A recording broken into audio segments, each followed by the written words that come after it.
Hi friends, ఎలా ఉన్నారు? అందరూ బాగున్నారా? నేనైతే చాలా బాగున్నాను. మీరు ఎలా ఉన్నారండి? నాకు కామెంట్స్లో చెప్పండి. ఈరోజు మన వీడియో వచ్చేసి నా డైలీ రొటీన్ బ్లాగ్ని అయితే షేర్ చేయబోతున్నాను. నా బ్లాగ్స్ కనుక మీకు నచ్చినట్లయితే లైక్ చేయండి, షేర్ చేయండి, సబ్స్క్రైబ్ చేయండి.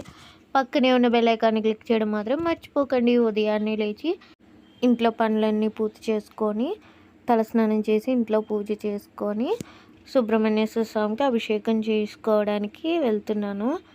దారిలో ఆవు పాలు తీసుకుందామని కేంద్రం దగ్గర ఆగి ఆవు పాలు తీసుకొని గుడి దగ్గరికి అయితే వచ్చేసాము. మంగళవారాలు మొదలుపెట్టి ఇది 2వ వారము. ఫస్ట్ గణపతి పూజ చేసేసుకొని అప్పుడు సర్పాలకు అభిషేకం చేసుకొని అలంకారం చేసుకుంటాను. అభిషేకం అది అయిపోయి ఇలా అలంకరించుకొని అట్టిపళ్ళు, ఖర్జూరాలు, అలానే బెల్లం ముక్క జిల్లేడాకులో ప్రసాదంగా పెడితే సుబ్రహ్మణ్యేశ్వర స్వామికి చాలా ఇష్టము. అందుకని అలా ప్రసాదంగా పెట్టి హారతి ఇచ్చి పూజ కంప్లీట్ చేసుకున్నాను.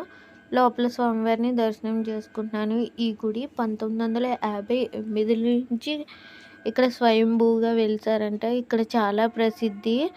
మళ్ళీ 2011లో మళ్ళీ గుడిని ఇప్పేసి మళ్ళీ కొత్తగా కట్టారంట. ఈ గుడి చాలా ఫేమస్. ఇక్కడ అభిషేకం చేయించుకున్న వారికి కళ్యాణము, పిల్లలు లేని వాళ్ళకి సంతానం కలుగుతుందని చాలా నమ్మకము. అందరూ కూడా చాలామంది అయితే ఇక్కడ అభిషేకాలు అవి చేయించుకుంటారు మంగళవారము. మేము ఇంటికి వెళ్ళే దారిలో దారాలమ్మ అమ్మవారి తీర్థం జరుగుతుంది. అక్కడికి వెళ్ళి అమ్మవారికి కూడా పళ్ళు పెట్టేసి దర్శనం చేసుకొని ఇంక ఇంటికైతే వెళ్ళిపోతున్నాము. ఇలా క్లైమేట్ చూడండి ఎంత బాగా కనిపిస్తుందో కదా. గుడికి వెళ్ళే ముందే ఇడ్లీ వేసేసాను, చట్నీ చేసాను, సోర్జావది కాచేసి మజ్జిగ అది చిలికేసి అన్నీ రెడీగా పెట్టాను. వచ్చిన వెంటనే టిఫిన్ అది చేసేద్దామని చెప్పి ఇంకా టిఫిన్ అది చేసేసి మా వారికి టీ కూడా పెట్టేశాను. ఇడ్లీ గిన్నెలు ఇవన్నీ కూడా క్లీన్ చేసుకోవాలి. ఈరోజు పప్పు మామిడికాయ వండుదామని ఒక మామిడికాయ కోస్తే తీయగా ఉంది. నేనేమో ఫస్ట్ మామిడికాయ చూడకుండా పప్పు వేసేసాను గ్యాస్ మీద. ఇంకా టమాటా పప్పు చేద్దామని టమాటా కోసేసరికి పక్కింటి నాన్నమ్మ గారిని అడిగితే ఒక మామిడికాయ అయితే ఇచ్చారు. పప్పు ఉడికిపోయింది. మామిడికాయ ముక్కలు వేసేసి పప్పు మామిడికాయ అయితే కుక్ చేసేస్తాను. ఒక కురిడి కొబ్బరికాయ ఉంటే దాన్ని పీసెస్ లాగా కట్ చేసి మిక్సీలో గ్రైండ్ చేసుకున్నాను. ఇలా ఎండు కొబ్బరి పొడి ఉంటే ఎప్పుడైనా కూరల్లో అది చల్లుకోవడానికి. పప్పులోకి అరటికాయ ఫ్రై కూడా చేశాను. పప్పు మామిడికాయ, ఈరోజు అరటికాయ ఫ్రై. వంట అయితే అయిపోయింది. తీయగా ఉన్న మామిడికాయతో మ్యాంగో కస్టర్డ్ చేద్దామని ఇలా సన్నగా చాప్ చేసుకున్నాను. అలానే ఒక దానిమ్మకాయ ఉంటే గింజలు కూడా తీసుకున్నాను. ఇదిగోండి వెనిలా ఫ్లేవర్ కస్టర్డ్ పౌడర్ ఇది. ఒక గ్లాస్ పాలు అయితే తీసుకున్నాను. ఇప్పుడు స్టవ్ పై ఒక గిన్నెను పెట్టుకొని పాలు వేసి బాగా మరిగించుకోవాలి.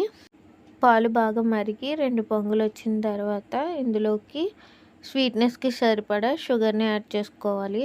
ఒక 2.5 స్పూన్ కస్టర్డ్ పౌడర్ని అయితే తీసుకొని ఇలా వాటర్ కలిపి మిక్స్ చేసుకుంటున్నాను. ఇలా వాటర్లో కలిపి వేయకపోతే ఉండలు కట్టేస్తుంది.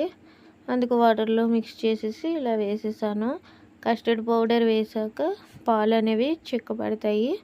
ఇలా ఒక 5 నిమిషాలు కుక్ చేసుకొని పూర్తిగా చల్లారనివ్వాలి. ఈ కస్టర్డ్తోనే కొంచెం ఐస్ క్రీమ్ కూడా చేద్దామని కొంచెం మిక్సర్ తీసి సైడ్కి పెట్టాను. ఇది చల్లారిన తర్వాత ఫ్రిడ్జ్లో పెట్టుకొని ఇందులోకి ఫ్రూట్స్ అన్నీ కూడా యాడ్ చేసుకుంటాను. ఇది చల్లారేలోపు నేను మిగతా పని అయితే చూసుకుంటాను. గిన్నెలు ఉన్నాయి, అన్నీ కూడా బయట వేసేసి క్లీన్ చేసేసుకుంటాను. ఈరోజు ఇంకా బట్టలు అయితే ఉతుకును. సడన్గా క్లైమేట్ మారిపోయింది. ఫుల్ గాలి వేసేస్తుంది. కూల్గా అయిపోయింది. ఈ టైంకి ఎంత ఉక్కపోతగా చెమటలు పట్టి అసలు బయటికే రాలేకపోయే వాళ్ళం. కానీ మాకు వేప చెట్టు ఇది ఉండడం వల్ల గాలికి ఆకులన్నీ రాలిపోయి ఇలా లోపల వరకు దుమ్ము అయితే వచ్చేసింది. ఎన్నో రోజులు తొడలేని ఇల్లులా అయిపోయింది. అనుకోకుండా కస్టర్డ్ చేసినందుకు ఏంటో క్లైమేట్ కూడా కూల్గా అయిపోయింది. ఫ్రిడ్జ్లో పెట్టేసిన కస్టర్డ్ని తీసుకొని ఇందులోకి ఫ్రూట్స్ యాడ్ చేస్తున్నాను. దానిమ్మ గింజలు, ముందుగా కట్ చేసి పెట్టుకున్న మామిడికాయ ముక్కలు, ఒక అరటిపండు కట్ చేసి వేసాను. మనం ఫ్రూట్ కస్టర్డ్ చేసుకుంటే ఇంకా మన దగ్గర ఉన్న ఫ్రూట్స్ అన్నీ కూడా వేసుకోవచ్చు. యాపిల్, గ్రేప్స్ ఇవన్నీను. మనం మ్యాంగో కస్టర్డ్ కదా, ఎక్కువ మ్యాంగో పీసెస్ వేసుకుంటే దాని ఫ్లేవర్ బాగా తెలుస్తుంది. ఐస్ క్రీమ్ చేద్దామని కొద్దిగా కస్టర్డ్ని సైడ్కి పెట్టుకున్నాను కదా, అది ఒక మిక్సీ జార్లో వేసుకొని ఒక 5-6 బాదం వేసి మిక్సీ చేద్దాం అనుకున్నాను. ఈ గాలికి పవర్ పోయింది, మొత్తం మేఘాలు పట్టేసి చినుకులు అయితే స్టార్ట్ అయ్యాయి. కానీ ఇప్పుడు ఇలా సడన్గా వర్షాలు పడ్డము రైతులకి చాలా ఇబ్బంది. ఎందుకంటే ధాన్యం అయ్యి కూడా రోడ్డు మీద ఉన్నాయి. వాళ్ళు పాపం చాలా కంగారు పడి బరకాలు అవి వేసుకోవడం ఇవన్నీ చేసుకుంటూ ఉంటారు. మాకైతే ఆగకుండా 2 గంటలు అయితే కురిసింది. ఇందాకనే మిక్సీ జార్లో కస్టర్డ్ మిక్సర్ అలానే బాదం పప్పులు వేసి ఉంచాను కదా, అది ఫైన్గా గ్రైండ్ చేసుకుంటున్నాను. ఇలా స్మూత్గా వచ్చే వరకు కూడా గ్రైండ్ చేసుకోవాలి. బాదం పప్పు పలుకులు నలగకపోయినా పర్వాలేదు, ఐస్ క్రీమ్ తిన్నప్పుడు పంటికి తగిలితే బాగుంటుంది.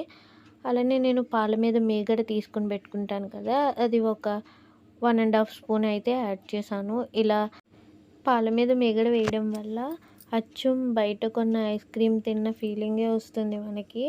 చాలా టేస్టీగా ఉంటుంది. ఇలా మధ్య మధ్యలో ఆపుతూ ఒక 2 మినిట్స్ గ్రైండ్ చేసుకొని దీన్ని ఒక కంటైనర్లోకి తీసుకొని బాక్స్ మూతను లూజ్గా ఉండకుండా కొంచెం టైట్గా ఉన్న మూతను పెట్టుకోవాలి. ఈ బాక్స్ మూత చాలా టైట్గా ఉంది, అందుకు ఇది పెట్టాను. పైన ఐస్ ఫామ్ అవ్వకుండా కవర్ పెట్టేసి ఇలా బాక్స్కి మూత పెట్టేసి ఓవర్ నైట్ ఫ్రిడ్జ్లో పెట్టేసుకుంటే ఎంతో రుచికరమైన కస్టర్డ్ ఐస్ క్రీమ్ రెడీ అయిపోతుంది. అది ఫ్రిడ్జ్లో పెట్టేసి ముందుగా రెడీ చేసి పెట్టుకున్న మ్యాంగో కస్టర్డ్ని బౌల్లో వేసి మా వారికి అయితే ఇస్తున్నాను. కూల్ క్లైమేట్లో కూల్ కస్టర్డ్ అనమాట. నైట్ టిఫిన్లోకి దోశలు అయితే వేస్తున్నాను. మార్నింగ్ చట్నీనే ఉంచాను కొంచెం, అది వేసుకొని ఇంకా టిఫిన్ అయితే చేసేస్తాము. ఈ వ్లాగ్ని ఇక్కడితో ఎండ్ చేస్తున్నాను. నచ్చినట్లయితే లైక్ చేయండి, షేర్ చేయండి, సబ్స్క్రైబ్ చేయండి. Thank you for watching friends.